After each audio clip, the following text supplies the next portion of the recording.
दूसरा पथिक मिला। नमस्कार भाई जी। आप कहाँ जा रहे हो? नहीं भाई साहब, मैं एक व्यापारी हूँ। व्यापार करूँ हूँ। साल भर से आयो हूँ और अभी अटे ही बड़े नगर में रहूँ हूँ। आगे नगर को जा रहे हूँ।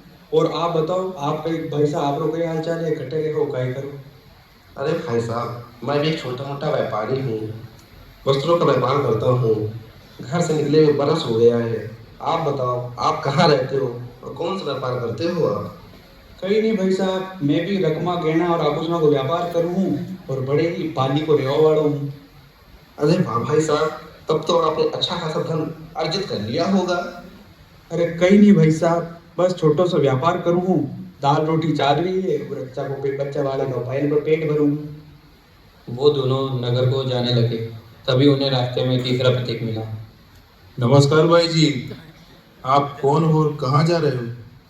हम दोनों व्यापारी हैं भाई साहब। तुम बताओ, तुम कौन हो? भाई साहब, मैं भी एक व्यापारी हूँ। नगर को जा रहा था, रास्ते भटक गया हूँ। समझ ही नहीं आ रहा कहाँ जाऊँ। प्यास और भूख से बेहाल हूँ।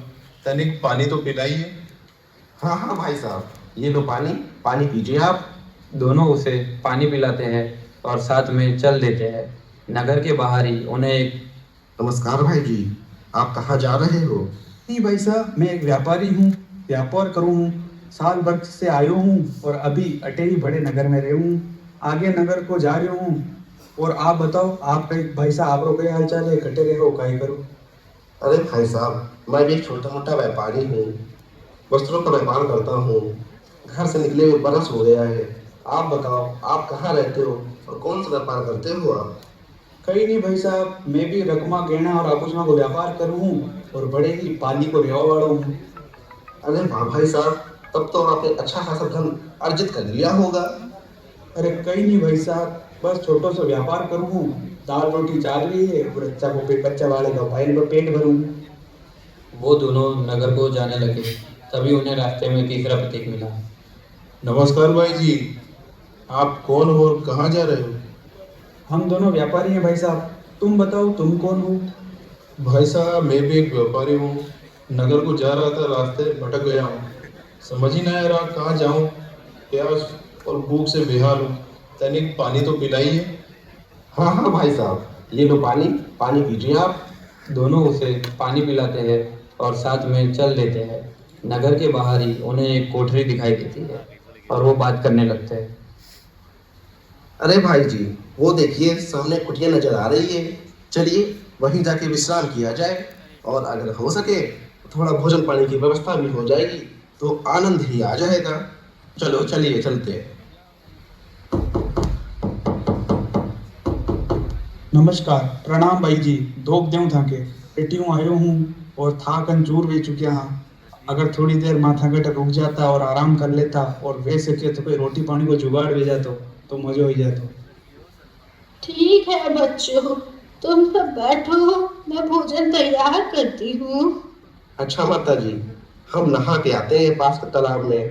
तब तक आप भोजन की व्यवस्था करें। अच्छा सुनिए माता जी, हम तीनों के पास ये धन है। कृपया करके इसे भी आप संभाल के रख लें।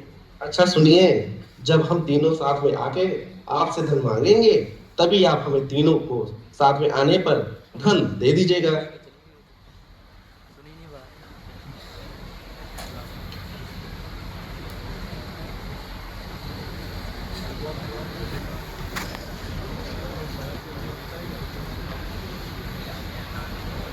अरे माई, हम नहाए, कृपया करके हमें भोजन दे दें।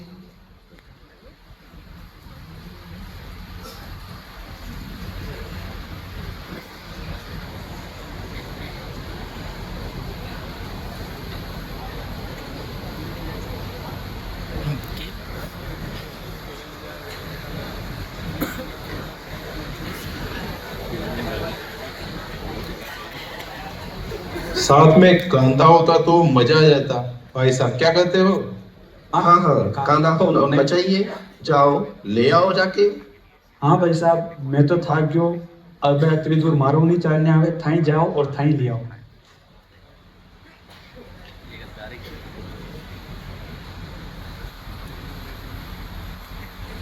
ए माई, हम तीनों का धन दे दीजिए। अरे नहीं नहीं बेटा, ये कैसी बातें कर रहे हो? आप तीनों तो भोजन के लिए गए थे ना, और आप तीनों को साथ में ही धन वापस करो ऐसा कहा था, तो ऐसे कैसे तुम्हें उनका धन दे दूं? क्या माता जी आपको मुझ पर विश्वास नहीं है? चलो कोई बात नहीं, मैं आपको उनसे पूछकर बता देता हूँ, तब तो आप विश्वास करेंगे ना। ठीक है बेटा, जैसी तुम्हारी इच्छा। ओ भाई जी, 3 ना? हाँ भाई जी, 3 ले आओ शीघ्र ही। दोनों को कुछ सुनाई नहीं दिया ठीक से, लेकिन समझ गए कि तीनों कांधे लेने की बात हो रही है। उन्होंने भी हाँ में हाँ कर दी।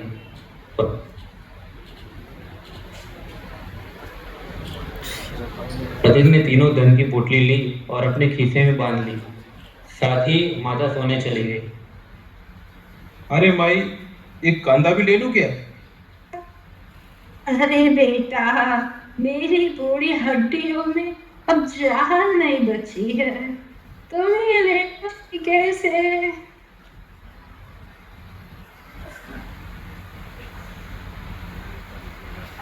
उसने तीनों कांधे लिए और चला गया।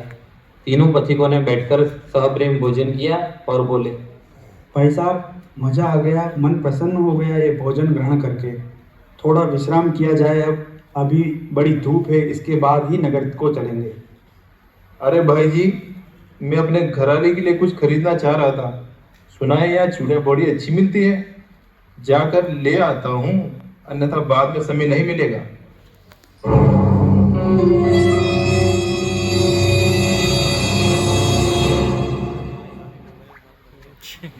इतना कहकर वह वहां से रफू चक्कर हो गया। चारों युगों में निकृष्ट है कलयुग, और मैं कलयुग में जन्मा हूँ। धर्म की छाँव न ज्ञान के फल है, ऐसे वृक्ष तले बैठा हूँ। दुर्मति दुर्जन दंभी दुरात्मा, दुर्मति दुर्जन दंभी दुरात्मा, लोभी छल क्या बोलूं मैं क्या हूँ। कालिक रात की पतित रुपात की, छोटों की श्रेणी में सबसे बड़ा हूँ। दोनों पथिकों ने अपनी नींद आराम से पूरी की और जागे। कितनी देर हो गई है और कितने मन से सोए। चलिए माई की कुटिया में चलते हैं। हाँ, वो भाई जी भी नहीं दिखाई दे रहे हैं, शायद वहीं आकर बैठे हो। चलो चलते हैं, अपना धन भी ले लेंगे। ऐसा कहकर दोनों माई की कुटिया में गए। माई तभी अपना पूजन कर रही थी।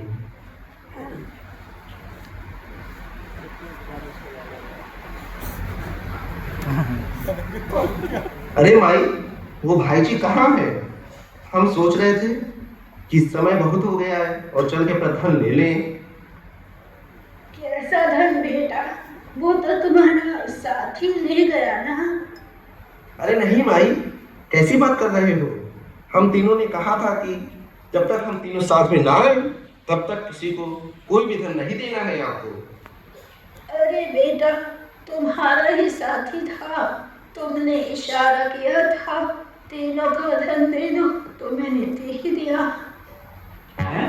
अरे नहीं नहीं भाई, वो हमारे साथ नहीं था। वो हम दोनों तो एक दूसरे को भी नहीं जानते। वो हमें मिला और हमारे साथ हो लिया। ये सुनकर बुढ़िया माई डर गई और घबराने लगी। दोनों पथिक भी अपना सिर पकड़कर रोने लगे, क्योंकि इनके पूरे वर्ष की पूंजी लुट गई। ये बर्बाद हो गए। अब इनके बच्चों का भरण पोषण कैसे होगा? दुख में सुमिरन सब करे, सुख में करे ना कोई। जो सुख में सुमिरन करे, दुख काहे कोई। कबीरा दुख काहे कोई। ए बुढ़िया, बस बहुत हो गया नाटक। हमें पता है तूने ही हमारा धन दिया है, अब तुझे ही वापस करना होगा, क्योंकि तेरी ही ये भूल है। हाँ भाई जी, मनी यूं लाग रहे हो कि या गुड़िया और वो दुष्ट दो ही माले नफड़ान ठग रिया है। नौकरी, चल मेरे साथ। राजा के दरबार में वही फैसला होगा कि हमारा धन हमें कौन लौटाएगा। ती वाणी बोलिए मन का आपा खोए, औरन को शीतल करे आप को शीतल होए। बुढ़िया माई घबरा गई। तीनों राजा के महल पहुंचे, राजा से गुहार लगाई।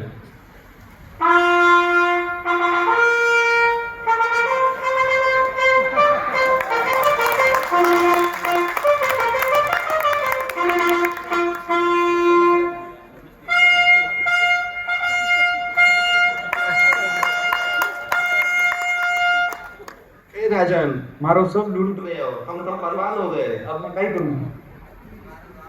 हे राजन, हम बाहर के पथिक हैं। इस बुढ़िया माई ने एक आदमी के साथ मिलकर हमारे धन को हड़प लिया है। कृपया करके इससे हमारा धन दिला दीजिए, आपकी कृपा होगी, अन्यथा आपका पूरे जगत में नाम खराब हो जाएगा, क्योंकि राजा है। अतः आप हमारी सहायता करें। राजा ने सब विस्तार से सुना, फिर विचार किया और कहा, ये तो बड़ी ही विचित्र बात हो गई है। आखिर हमारे राज्य में इस प्रकार की ठगी कैसे हो रही है? इस असमंजस में पड़कर उसने अपने विदूषक को पूछा। शक, तुम ही अपनी राय बताओ, इस परिस्थिति में क्या किया जाना चाहिए? विदूषक ने लालच में सोचा, शायद ये व्यापारी उनका धन मिलने पर कुछ धन मुझे भी दे जाए, इसलिए सेवा पानी के सोचकर उन्होंने कहा, हे राजन, न्यायप्रिय होने के नाते आपको अपनी न्यायप्रियता का प्रदर्शन करना चाहिए, क्योंकि दो दोषियों में से एक भाग खड़ा हुआ है, इसलिए भुगतान माई को करना चाहिए। बुढ़िया माई से उसका खेत ले लेना चाहिए और हमारे राज्य के खजाने से व्यापारियों को धन देकर विदा करना चाहिए। हम निर्णय लेते हैं कि बुढ़िया माई का खेत जो कुछ भी धन है जब्त कर लिया जाए और खजाने में से इन पथिकों को अपने खोए हुए धन के अनुरूप धन दे दिया जाए। दोनों पथिकों से पूछा गया कि उनका कितना कितना धन था। हे महाराज, मैं तो बहुत बड़ा हीरे का व्यापारी हूँ। मेरे पास तो 4 थैली सोने की असरफियों से भरी हुई थी। कृपया करके मुझे 4 सोने की असरफियों की थैली दिला दीजिए। ऐसा सुन के दूसरे पथिक ने सोचा, अरे ये तो बड़ा ही कुटिल व्यक्ति है, देखो कैसे बुढ़िया को एक थैली देकर 4-4 मांग रहा है, क्यों ना मैं भी इस अवसर का फायदा उठाऊं। हे हुक्म, मारा भी 5000। महाराज मुझ पर भी कृपा करें, मेरा इस दुनिया में और कोई नहीं है, ये खेत ही मेरा एकमात्र सहारा बचा है। माई, हम अपने निर्णय पर पुनर्विचार नहीं करते हैं। कल आपके पास का जो भी धन हो, जो आपने इन पथिकों से लिया है, वो लेकर यहाँ पधारे। हे पथिक, आप भी जाकर धर्मशाला में विश्राम करें और कृपया कल पधारे, आपको हमारे कोष से उचित धन दे दिया जाएगा। ये सुनकर दोनों पथिक तो प्रसन्न हो गए, परंतु माई रोने लगी और एक मंदिर की चौखट पर जाके बैठ गई।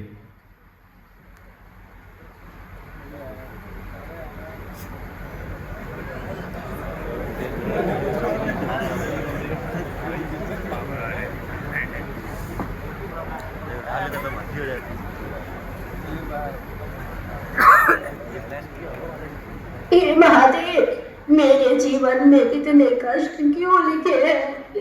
कृपया मेरा मार्गदर्शन करें।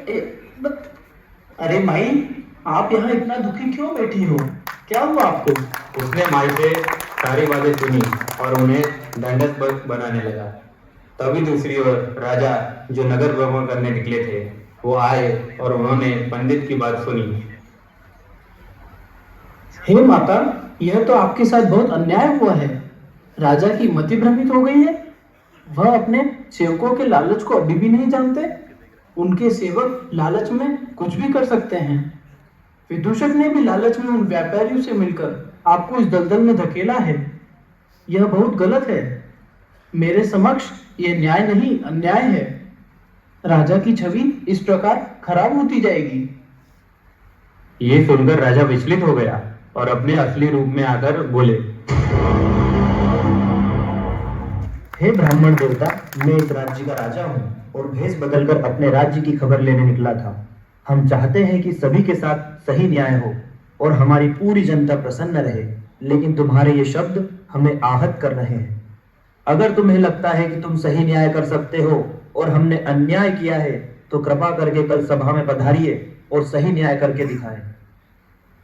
ठीक है राजन, मैं आपका निमंत्रण स्वीकार करता हूँ और कल जरूर आऊंगा और सही न्याय करने में आपकी सहायता करूंगा। अगले दिन सभी लोग दरबार में बैठे थे। जनता भी सुनने न्याय करेंगे, इसलिए काफी भीड़ इकट्ठा हो गई थी।